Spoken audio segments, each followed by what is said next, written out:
Have you ever stood on the shore, watching the waves roll in and out, feeling the rhythm of the ocean's movement? It's hypnotic, isn't it? But have you ever stopped to think, why does the ocean move like that? What causes the water to rise and fall twice a day, every day without fail? It's one of nature's most mesmerizing phenomena, but there's a fascinating science behind it.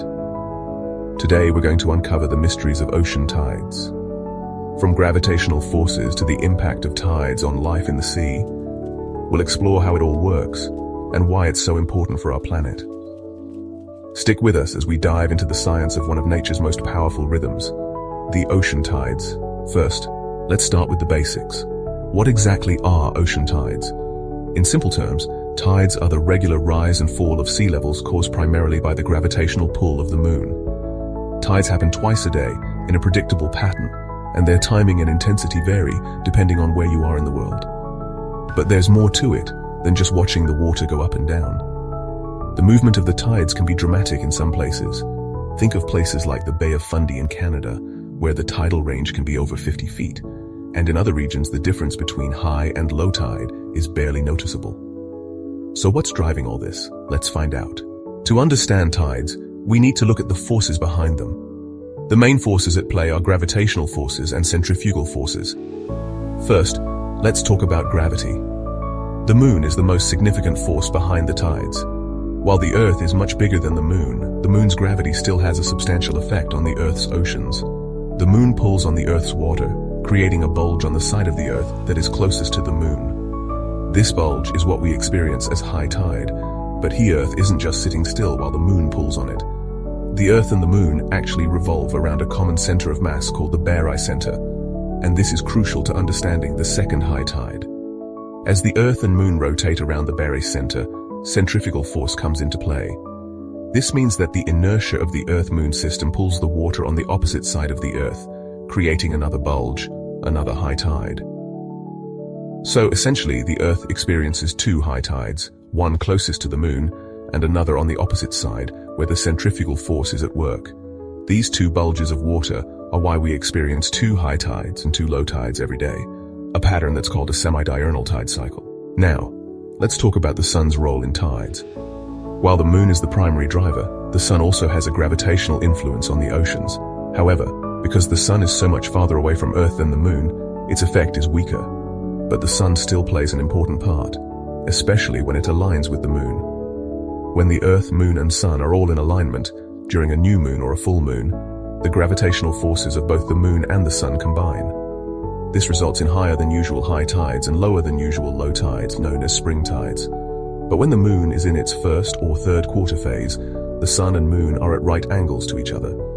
In this case, the gravitational forces partially cancel each other out, resulting in smaller tidal ranges. This is called a neap tide, and it produces more moderate high and low tides. While the moon and sun are the primary drivers, several other factors can influence the size and timing of tides. First, the shape of the coastline matters. In narrow bays and estuaries, tidal waters are funneled into smaller areas, which amplifies the tidal range. This means that in some places, like the Bay of Fundy in Canada, you can see tidal ranges that are over 50 feet. It's like nature's own tide amplifier. In certain locations, like the Severn River in England, you can even witness a tidal bore, a phenomenon where a powerful wall of water rushes up a narrow river against the current. This happens when a large incoming tide meets the river's flow, creating an impressive spectacle. Tides play a critical role in shaping the ecosystems of coastal areas. The areas of the shore that are exposed to air at low tide and submerged at high tide are called the intertidal zones. These regions are home to a wide variety of organisms like crabs, barnacles, sea anemones, and starfish. The intertidal zone is a unique environment.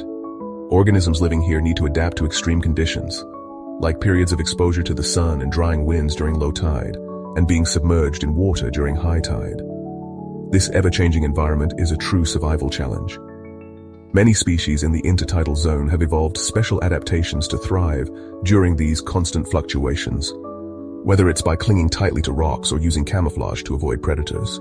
Tides aren't just fascinating for scientists and marine creatures, they also have a huge impact on human activities. Fishermen rely on tides to know when to fish.